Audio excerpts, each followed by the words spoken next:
2024 లేదా 25లో డిగ్రీ లేదా బీటెక్ చదివారా? సాఫ్ట్‌వేర్ జాబ్ కోసం ఎదురు చూస్తున్నారా? అయితే కోడ్ జ్ఞాన్ 100 డేస్ కోర్సులో చేరండి, జాబ్ సాధించండి. Hi hello welcome to Suman TV. నేను మీ రోషన్. సో సీజ్ ఫైర్ అని చెప్పిన 3 గంటల్లోనే మళ్ళీ భారత్ మీద ఫైరింగ్ చేయటం మనం చూసాం. డ్రోన్స్ వదలటం కూడా మనం చూసాం.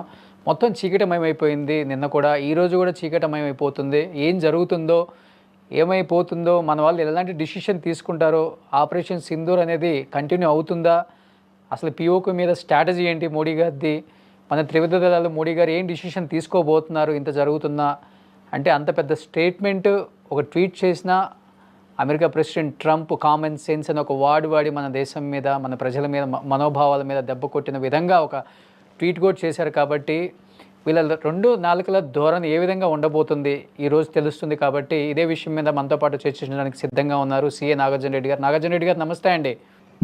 నమస్తే రోషన్. చూస్తున్నాం, నిన్న కూడా మన డిస్కషన్ చేసినప్పుడు కూడా వాళ్ళని నమ్మే ప్రసక్తే లేరు, చాలా అప్రమత్తంగా మనం ఉండాలి, ఉండకపోతే మనమే నష్టపోతాం అని క్లియర్గా చెప్పారు మీరు. అదే జరిగింది నిన్న.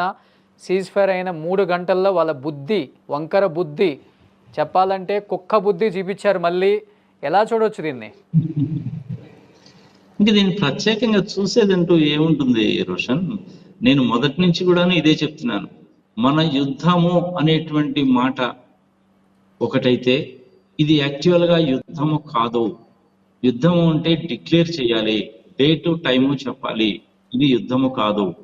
వాళ్ళు మనల్ని ప్రొవోకేట్ చేస్తున్నారు, ఆవేశపూరితమైనటువంటి మాటలతోటి, దాడులతోటి చేస్తున్నారు. ఇది యుద్ధము కాదు. 7వ తారీఖు ఐ థింక్ తెల్లవారుజామున కదా మొదలు పెట్టారు. 9 స్థావరాలు 25 నిమిషాలు అయినా కానీ బుద్ధి రాలేదు. తర్వాత పిచ్చి పిచ్చి వేషాలు చాలా వేస్తూ వచ్చారు, బరాయిస్తూనే వచ్చాము, మనము రిటాలియేట్ చేస్తూ వచ్చాము. మొట్టమొదటిలో అమెరికా వాళ్ళు మేము ఎటువంటి జోక్యము చేసుకోము అని చెప్పారు. మన భారత ప్రధాని గారు సౌదీ అరేబియాలో ఉన్నప్పుడు వాళ్ళు 22వ తారీఖు ఏప్రిల్ మన మీద చేశారు. 15-14 రోజులు టైం తీసుకున్నాము, ప్రిపేర్ కావాలి. కాబట్టి యుద్ధం అనేసి అంటే ఇంత సామాన్యమైన విషయం కాదు రోషన్, ప్రజలకు తెలుసుకోవాలి. 2వ ప్రపంచ యుద్ధము మొదలు పెట్టడానికి హిట్లర్ గారు మొదటి ప్రపంచ యుద్ధంలో తనకు జరిగినటువంటి అవమానాన్ని, జర్మనీకి జరిగినటువంటి అన్యాయాన్ని తిరిగి సమాధానం చెప్పడానికి ప్రపంచానికి 20 సంవత్సరాలు పట్టింది. 1918వ సంవత్సరంలో మొట్టమొదటి ప్రపంచ యుద్ధం ఆగిపోతే 38-39 సంవత్సరాలు కానీ మళ్ళీ 2వ ప్రపంచ యుద్ధం రాలా, 20 సంవత్సరాలు పట్టింది. అలాంటిది ఒక రోజులో 2 రోజుల్లో సమాధానాలు చెప్పేయండి ఎట్లా చెప్తారు? చెప్పరు, కుదరదు.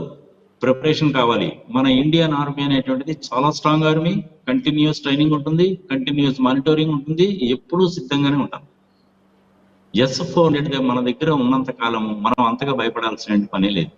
అమెరికా వాళ్ళది ఇప్పుడే కాదు రోషన్, 1971 నుంచి వాళ్ళని వ్యాపార ధోరణి.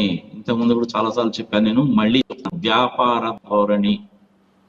2 దేశాల మధ్య యుద్ధం వస్తే నాకేం, 2 దేశాల మధ్య యుద్ధం పోతే యుద్ధం ఎలా మొదలు పెట్టించాలి వాళ్ళ చేత, దాని మూలకంగా నాకేమి లాభం ఉంటారు వాళ్ళు. వెపన్స్ ఎలా అమ్ముకోవచ్చు వాళ్ళ 2 ధోరణి అంటే అలాగే ఉంటది. Go ahead, you are saying something. So నిన్న చూసాము ఆల్రెడీ,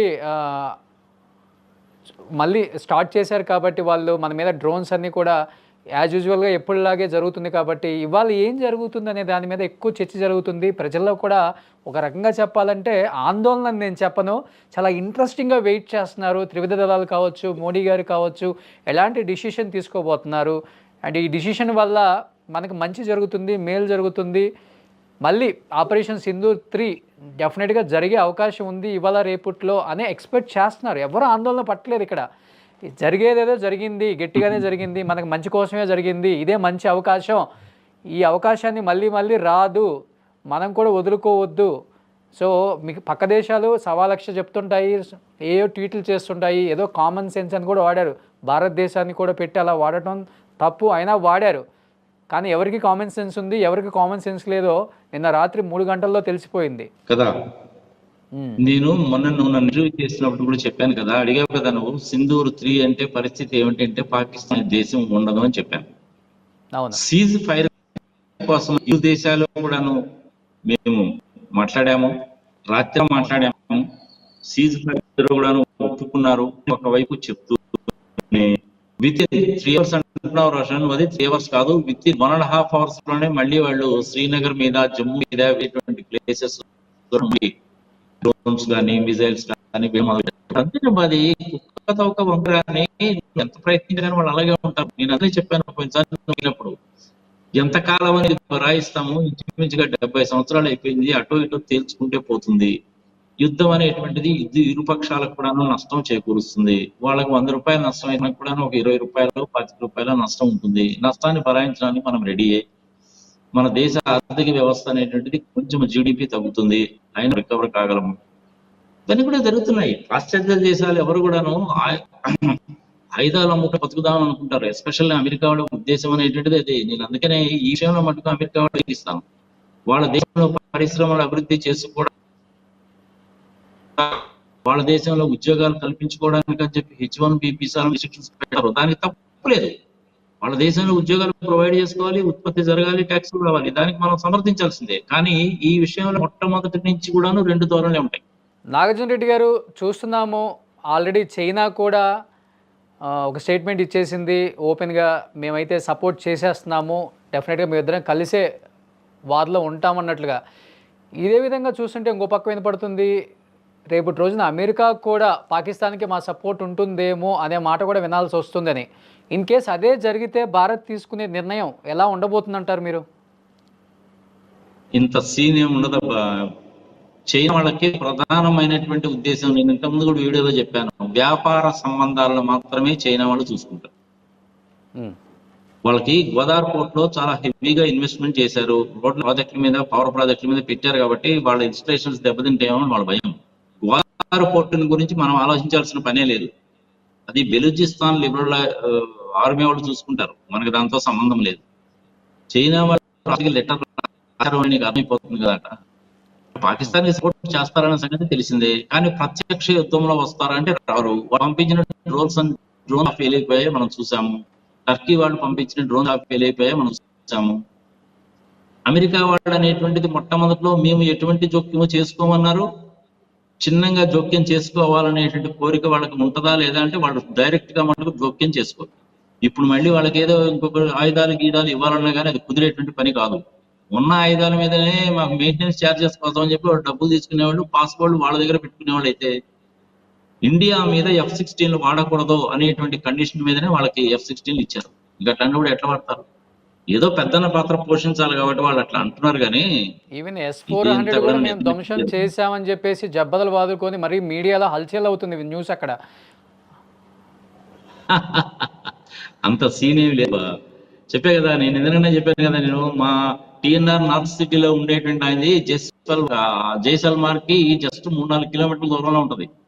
ఏమయ్యా శ్యామ్, ఏమిటి సంగతి సమాచారం, ఎలా ఉంది మీకు అంటే, ఏదో రాత్రి పూట అప్పుడప్పుడు ఏదో పంపిస్తుంటారు, కొన్ని మెరుస్తుంటాయి, పేల్ చేస్తుంటారు, పేలిపోతుంటాయి, 1-2 కింద పడుతుంటాయండి, పెద్ద డ్యామేజ్ అంటే ఏం జరగలేదండి అన్నాడు. అది అతను చెప్పింది. యాక్చువల్ గా దగ్గర ఉన్నట్టు అతను చూసి చెప్పాడు అనమాట.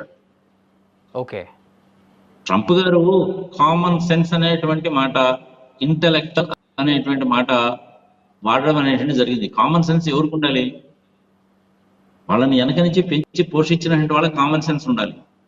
అన్యాయంగా మనం 26 మందిని చంపేశారు అనేటువంటిది న్యాయమా, ధర్మమా, అన్యాయమా, అక్రమం అనేటువంటి దాన్ని కామన్ సెన్స్ ఎవరికి ఉండాలి? అక్కడ ఎవరికి కామన్ సెన్స్ ఉండదు. ఎవడి స్వార్థమో వాడిదే. జర్మనీ కానీ, జపాన్ కానీ, ఇటలీ కానీ, ఫ్రాన్స్ కానీ వీళ్ళందరూ వెనక నుంచి తమాషా చూస్తూ ఉంటారు. మనకి ఎటువంటి వ్యాపారపరమైనటువంటి ఆపర్చునిటీస్ ఏమైనా వస్తాయేమో చూస్తారు, కానీ వాళ్ళు ఎవరు ఇంటర్ఫియర్ కాదు. అమెరికా అంటే మొట్టమొదటి నుంచి కూడాను పెద్ద మనిషి తరహాగా ఉంటాడు, పెద్దన్న అని పేరు కాబట్టి ఆయన చెప్పిన మాటను కాదనలేక సరేలేండి మేము విరమిస్తామని చెప్పాం. మనం చెప్తే సరిపోయింది, అవతలోడు చెప్పాలి కదా. అంటే విరమించడం అంటే చూస్తూనే ఉన్నాం, ఇక్కడ ఏదైనా డిసిషన్ తీసుకోవాలి అంటే సో మోడీ గారు, త్రివిధ దళాలు అండ్ రాజ్నాథ్ సింగ్ గారు కూర్చొని ఒక డిస్కషన్ చేసుకున్న తర్వాత ఒక డిసిషన్ అనేది బయటికి తీసుకొస్తారు. కానీ అక్కడ కంప్లీట్గా ప్రభుత్వం, రాజకీయ నాయకులు వేరు అండ్ మిలిటరీ, ఆసిఫ్ మునీర్ అతని ధోరణి వేరు, నడిచేదే మిలిటరీ వల్ల, ఆర్మీ వల్ల అక్కడ. సో విరమణ అనేది మీరు ఇచ్చారు స్టేట్మెంటు, విరమణ నేను చెయ్యట్లేదు, ఆసిఫ్ మునీర్ ఆర్మీ చీఫ్ నేను చెయ్యట్లేదు, నేను యుద్ధం చేస్తాను, యుద్ధం ఆపను అని చెప్తున్నారు కదా ఆయన. ఇది ఆగేది ఎక్కడ? ఆయన కూడా మీరు చేతిలో ఏముంది రోషన్? యుద్ధం చెయ్యాలా చేయకూడదా, రెచ్చ కొట్టాలా కొట్టకూడదా, అటువంటి వెయ్యాలా లేదా మీరు చేతిలో లేదు, అది టెర్రరిస్ట్ చేతుల్లో ఉంది. పాకిస్తాన్ టెర్రరిస్టులు ప్రజల దాదాపు తప్పు 1,00,000 కాదు. మంది టెర్రరిస్టులు ఉంటారు అక్కడ. ఉంటారు, లక్షల టెర్రరిస్టులు ఉంటారు, ఉన్నారు, ప్రపంచవ్యాప్తంగా ఉన్నారు వాళ్ళు. వాళ్ళు చెప్పినట్టు మునీర్ వింటాడు కానీ ఈ మునీర్ చెప్పినట్టు టెర్రరిస్ట్, మునీర్ చెప్పినట్టు రాజకీయ నాయకులు వింటారా? ప్రజాస్వామ్యబద్ధంగా ఎన్నికైనటువంటి ఆయన్ని తీసుకెళ్లి జైల్లో పెట్టారు. ఉన్నటువంటి ప్రధానినేమో హాస్పిటల్లో చేర్పించారు, ఆయనేమో బంకర్లో షిఫ్ట్ చేశారు. ఎట్లా నమ్ముతావు రోషన్ నువ్వు? Let us not believe all this damn idiotic stuff Roshan. I'm very sorry. యుద్ధము రాకూడదు అని చెప్పి కోరుకునే నేను ఒకని కల్వరి టెంపుల్కి వెళ్ళి నిన్న సతీష్ కుమార్ గారి దగ్గర కూడా నేను అదే చెప్పాను. నా భారతదేశము సుభిగా ఉండాలి, భద్రతగా ఉండాలండి, ఇదండి నా ప్రధానమైన కోరిక. నేను హిందూ ఆయన వెళ్ళి ఎందుకు కోరుకున్నాను? నేను తప్పులేదు అందులో, కోరుకున్నాను. ఓకే, మనం ఇంత సావధానంగా వెళ్తే, ఇంత సామరస్యపూర్వకంగా వెళ్తే, వాళ్ళు రెచ్చగొట్టే ధోరణిలో ఉన్నప్పుడు రెచ్చిపోయి చివరికి మన చేతనే భారతదేశమే యుద్ధం మొదలు పెట్టింది అని చెప్తారు అనేటువంటిది వాళ్ళ ఉద్దేశం. అది జరిగే ఏదో ఒక రోజు ఇలాగే చూస్తూ కానీ రోజు కూడా రాజును గట్టి దెబ్బ కొడితే సైన్యం వెనక్కి ఇచ్చేసారు తగ్గొచ్చు కదా, అంటున్నారు. ఇంకేం కావాలి? రాజును గట్టి దెబ్బ ఏమంటా? కొడితే సైన్యం వెనక్కి తగ్గొచ్చు. ఆసిఫ్ ముదీర్ని టార్గెట్ చేస్తే చాలా వరకు సైన్యం అంతా కూడా చాలా తగ్గి ఉంటుంది, అణిగి మణిగి ప్రవర్తిస్తుంది అనే మాట గట్టిగా వినిపిస్తుంది ఇప్పుడు మనకి. ఇవన్నీ కూడాను ఎవడు ఇష్టం వచ్చినట్టు వాడు చెప్తూ ఉంటాడు, అంతే, అంతకంటే ఏం లేదు.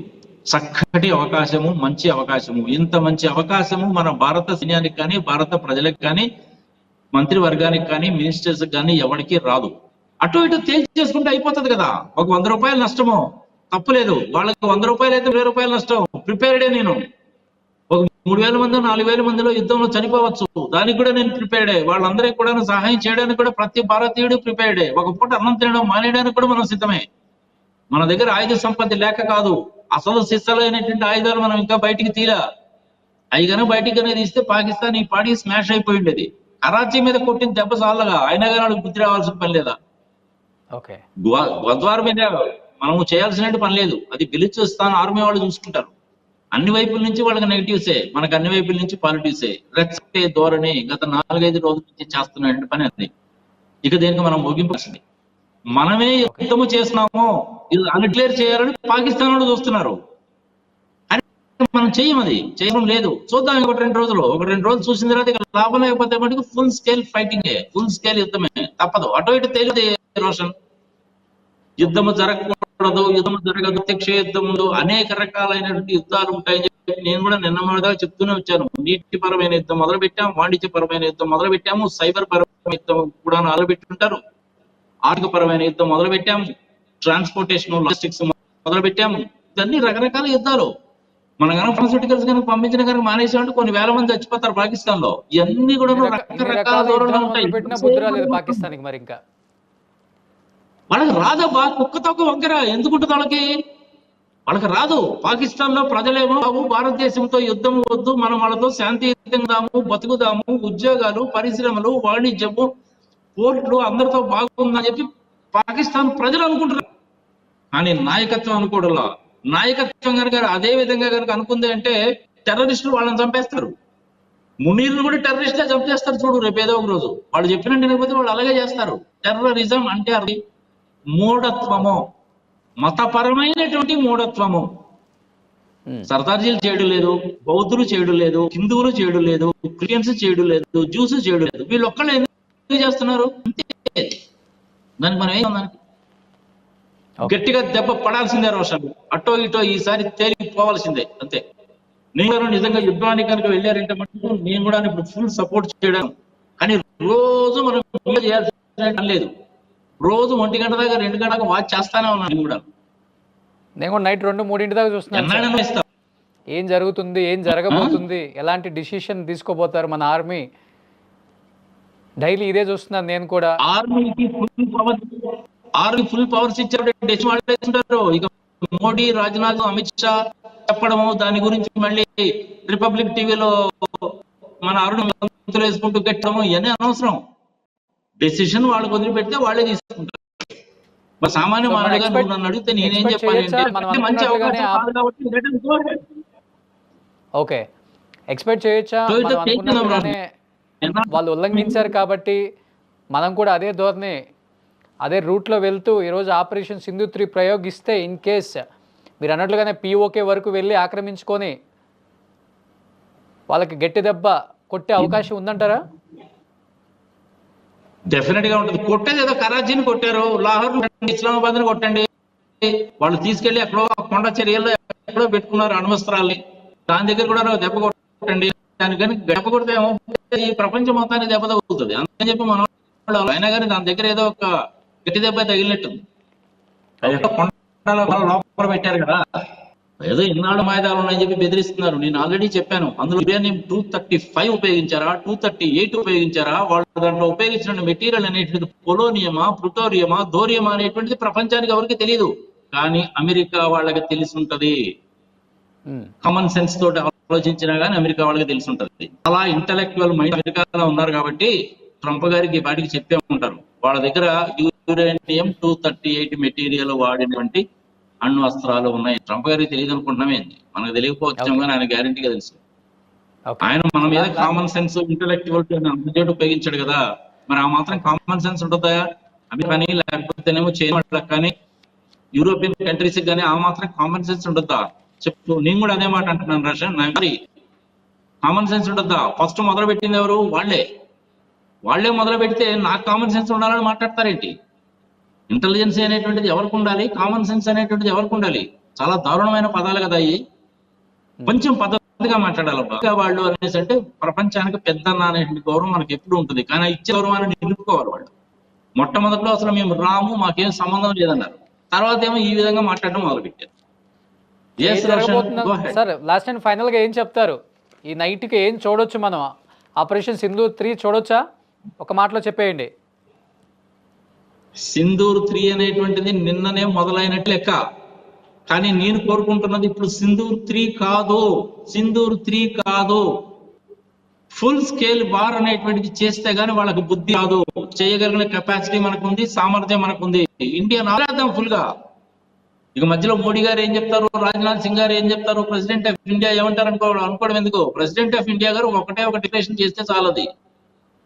12వ తారీఖు మధ్యాహ్నము 12 గంటల నుంచి మేము భారతదేశము పాకిస్తాన్ మీద యుద్ధం ప్రకటించింది, అంతే.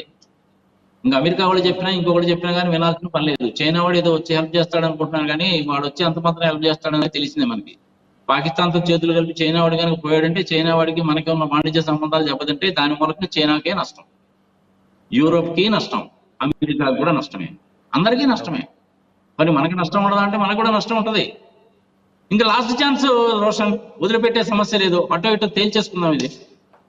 ఓకే నాగార్జున రెడ్డి గారు, థ్యాంక్ యూ సో మచ్. చూద్దాం, రేపు మళ్ళీ కలుద్దాం.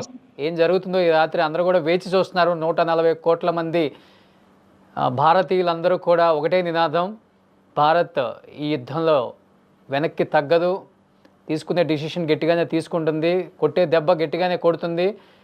ఇంకా కోలుకోవడానికి కూడా కొన్ని తరాలు పట్టే దెబ్బ కొడుతుంది అని కూడా అందరూ ఎక్స్పెక్ట్ చేస్తున్నారు. కాబట్టి అదే జరగాలని అందరూ కోరుకుంటున్నారు. కాబట్టి ఎటువంటి ప్రాణ నష్టం జరగకుండా మంచిగా జరగాలని మనస్ఫూర్తిగా కోరుకుందాం. జై హింద్. జై Hind. All the best to the Indian army.